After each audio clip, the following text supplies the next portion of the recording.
चंद्रशेखर बावनकुळेंनीच सुरेश धस यांना ट्रॅपमध्ये पकडलं का? सुरेश धस आणि मुंडेंच्या भेटीवरून संजय राऊतांचा हा सवाल।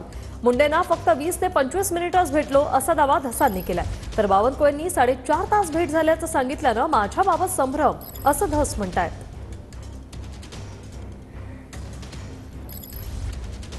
बावनकुळेंनीच त्यामुळे सुरेश धस यांना ट्रॅपमध्ये पकडलं का असा सवाल जो आहे तो संजय राऊत यांच्याकडून उपस्थित करण्यात आलेला आहे। तर सुरेश धस यांनी देखील हा दावा जो आहे तो फेटाळलेला आहे। फक्त 20 ते 25 मिनिटं भेटलो असं धस म्हणाले। माझे प्रदेशाध्यक्ष त्यांनी मला बोलवलं होतं, हे 30 दिवसापूर्वीचा वेळ असेल, बोलवलं होतं 20 ते 30 मिनिटे आम्ही त्यांच्या निवासस्थानी होतो।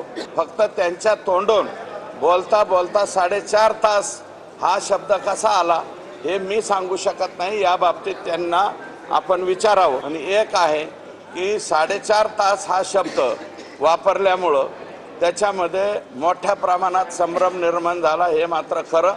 तर 4.5 तास का म्हणले ते माझे वरिष्ठ आहेत, तुम्ही हे बावनकुळे साहेबांनाच विचारा अशी माझी विनंती। असं आहे की मग बावनकुळे त्यांचे बॉस आहेत ना, ते म्हणतात देवेंद्र फडणवीस आणि बावनकुळे त्यांचे बॉस आहेत, मग त्यांच्या बॉसनीच त्यांना ट्रॅपमध्ये पकडलं का? ज्या क्षणी तिकडे आकाचे आका आले त्या क्षणी त्यांनी त्या बैठकीतून बाहेर पडायला पाहिजे होतं, त्याला नैतिकता म्हणतात। आणि सांगायला पाहिजे होतं बाहेर येऊन की माझ्या बाबतीत अशा प्रकारचा घात झालेला आहे आणि मला ट्रॅपमध्ये पकडण्याचा प्रयत्न झाला म्हणून मी इथून बाहेर पडलो, हे असं असं झालेलं आहे। किंमत आहे, आता कशाला आक्रोश करताय? 4 तास झाले, 40 मिनिट झाले, 4 मिनिट झाले, पण भेट झाली ना? कशासाठी गेले होते?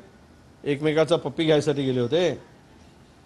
आणि एवढा काय नाही, डोळ्याचं ऑपरेशन झालं होतं, नॉर्मल ऑपरेशन असतो तो, मोतीबिंदूचं ऑपरेशन।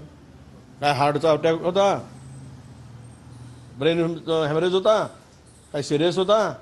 आणि त्याच वेळेस जाऊन भेटायला मंत्रिमंडळाचा कोणीच गेले नाही भेटायला, यालाच काय जायची गरज पडली? अरे कुछ तो गडबड है। आणि त्यामुळं काही गीर साध्य करण्यासाठी धस गेले असतील।